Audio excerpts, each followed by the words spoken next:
Radio City podcast. Hindi film industry के one of the most controversial off screen actor रहे हैं संजय दत्त। सुनील दत्त और नरगिस जी के बेटे संजय दत्त की लाइफ पर 2018 में राजकुमार हिरानी ने फिल्म बनाई थी संजू, जिसमें संजय दत्त के कैरेक्टर को प्ले किया था रणबीर कपूर ने। रणबीर कपूर के अलावा संजय दत्त पर कई लोगों ने मिमिक्री या फिर इमिटेशन एक्टिंग की है, जैसे कि एक म्यूजिकल चैनल पर संकेत भोसले द्वारा बाबा की चौकी या फिर कपिल शर्मा के शो में कृष्णा अभिषेक अक्सर संजय दत्त की मिमिक्री करते देखे गए हैं। मेनली ये मिमिक्री या इमिटेशन उनके 1999 में आई फिल्म वास्तव के रघु के कैरेक्टर की होती है। रघु यानी कि भाई का वो कैरेक्टर जो ब्लैक कलर की पठानी सूट पहनता है, बालों में तेल, लंबा सा माथे पे टीका, गले में सोने की चेन, पठानी के ऊपर के 2 बटन खुले, हाथ में कड़ा और पैर में मोजड़ी। वास्तव के रघु भाई को काफी एक्टर्स, मिमिक्री आर्टिस्ट और कॉमेडियंस ने इमॉर्टलाइज कर दिया है विद देयर ओन वर्जन्स, पर एक वर्जन उनका ऐसा है जो शायद सबसे ज्यादा हिट हुआ। ये वो कैरेक्टर है जिसने वास्तव फिल्म के रघु भाई जैसा वेश तो धारण किया, पर रघु भाई की तरह वो खौफ पैदा नहीं कर पाए। रादर ये कैरेक्टर ने हमें हंसा हंसा के पेट दुखा दिया। आप पूछोगे कि इस कैरेक्टर ने खौफ पैदा क्यों नहीं किया, तो मैं बोलूंगा कि शायद वो कैरेक्टर जल्दी में था, क्योंकि उसे कल सुबह पनवेल पहुंचना था।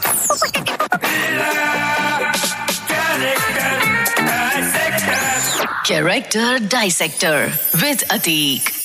रेडियो सिटी पर मैं हूं कैरेक्टर डाइसेक्टर अतीक। 2006 में आई रोहित शेट्टी की फिल्म गोलमाल फन अनलिमिटेड, जहां गोलमाल यानी गोपाल, लक्ष्मण, माधव और लकी दूर से ही एक इंसान को देखकर भागने की सोचते हैं, और वो इंसान है वसूली भाई। वसूली भाई की एंट्री होती है एक ओपन जीप में, जहां वास्तव के रघु भाई की तरह वसूली भाई अपने मिनियंस के साथ एंटर होता है, कार रोकता है और कार में ही आगे लगे संजय दत्त के फोटो का आशीर्वाद लेता है। एंट्री बड़ी खुखार है और लोगों को लगता है कि फिल्म का विलन आ गया, पर इट्स माधव यानी अरशद वारसी जो वसूली भाई की नब्ज पकड़ लेता है और कहता है, भाई आपको किसी ने बताया नहीं कि आप वास्तव के संजय दत्त लगते हो। फिल्मिंग टेक्निक में एक टर्म होता है breaking the fourth wall. Fourth wall यानी कि वो जो फिल्म और ऑडियंस के बीच की एक इमेजिनरी वॉल होती है।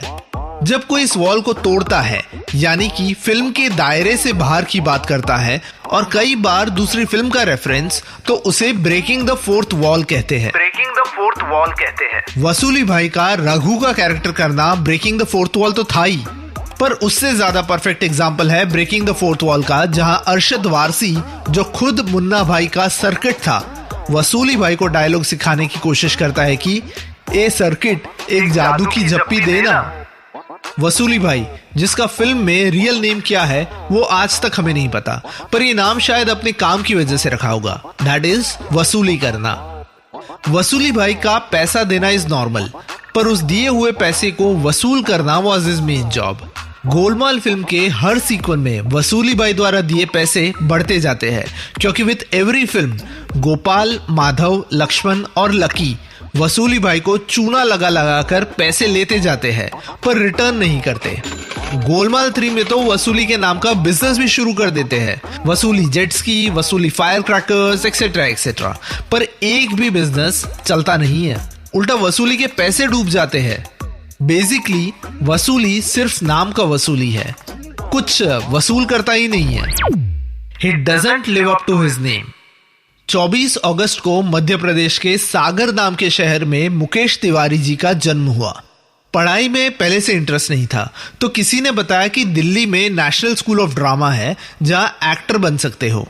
अपनी मां के सपोर्ट से मुकेश तिवारी ने एनएसडी का फॉर्म भर दिया, पर एंट्रेंस एग्जाम के प्रैक्टिकल में जब उनसे पूछा गया अबाउट इम्प्रोवाइजेशनल एक्टिंग, तो उन्हें समझ नहीं आया, जिस कारण से एनएसडी से वो रिजेक्ट हो गए। अपने शहर वापस आकर सबसे पहले वो लाइब्रेरी गए और थिएटर पर लिखी सारी किताबें पढ़ ली, स्पेशली अबाउट इम्प्रोवाइजेशनल एक्टिंग। 1998 में राजकुमार संतोषी की फिल्म चाइना गेट में खूंखार विलन जगीरा का रोल उन्होंने प्ले किया, जो काफी हिट हुआ, पर उसके बाद कोई खास पॉपुलैरिटी नहीं मिली। गोलमाल 3 फिल्म की शूटिंग चल रही थी गोवा में। जहां मुकेश तिवारी यानी वसूली भाई का सीन था श्रेयस तलपड़े यानी कि लक्ष्मण के साथ, जो फिल्म में स्टैमर करता है, हकलाता है। शाम का टाइम था और मुकेश तिवारी जी थोड़े से उतावले हो रहे थे क्योंकि उनकी शाम की फ्लाइट थी मुंबई के लिए, क्योंकि अगले दिन मुकेश तिवारी की एक दूसरी शूट थी पनवेल में। सिंस वो शॉट लेने में काफी देर हो रही थी, मुकेश तिवारी ने मजाक में बोला, जल्दी बोल, मुझे पनवेल शूटिंग पे जाना है। ये लाइन सबको काफी पसंद आई और इस लाइन को फिल्म में रख लिया गया। देखा जाए तो ये लाइन उसी रीजन से निकली थी जिस रीजन से कई सालों पहले मुकेश तिवारी जी को NSD से रिजेक्ट कर दिया गया था। वो रीजन था इम्प्रोवाइजेशन यानी कि ऑन द स्पॉट कुछ करना। जैसे यहाँ पे मुकेश तिवारी जी ने बोला, जल्दी कर, मुझे पनवेल शूट पे जाना है। आज भी मुकेश तिवारी जी को जिस लाइन के लिए सबसे ज्यादा जाना जाता है वो है ये वायरल लाइन, अबे जल्दी बोल, कल सुबह पनवेल निकलना है। यह लाइन बोल के वसूली का कैरेक्टर पनवेल नहीं, उससे भी कहीं आगे चला गया।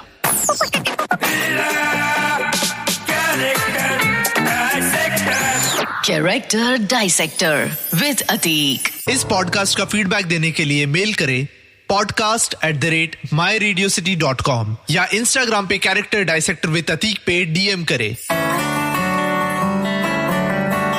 Radio City podcast.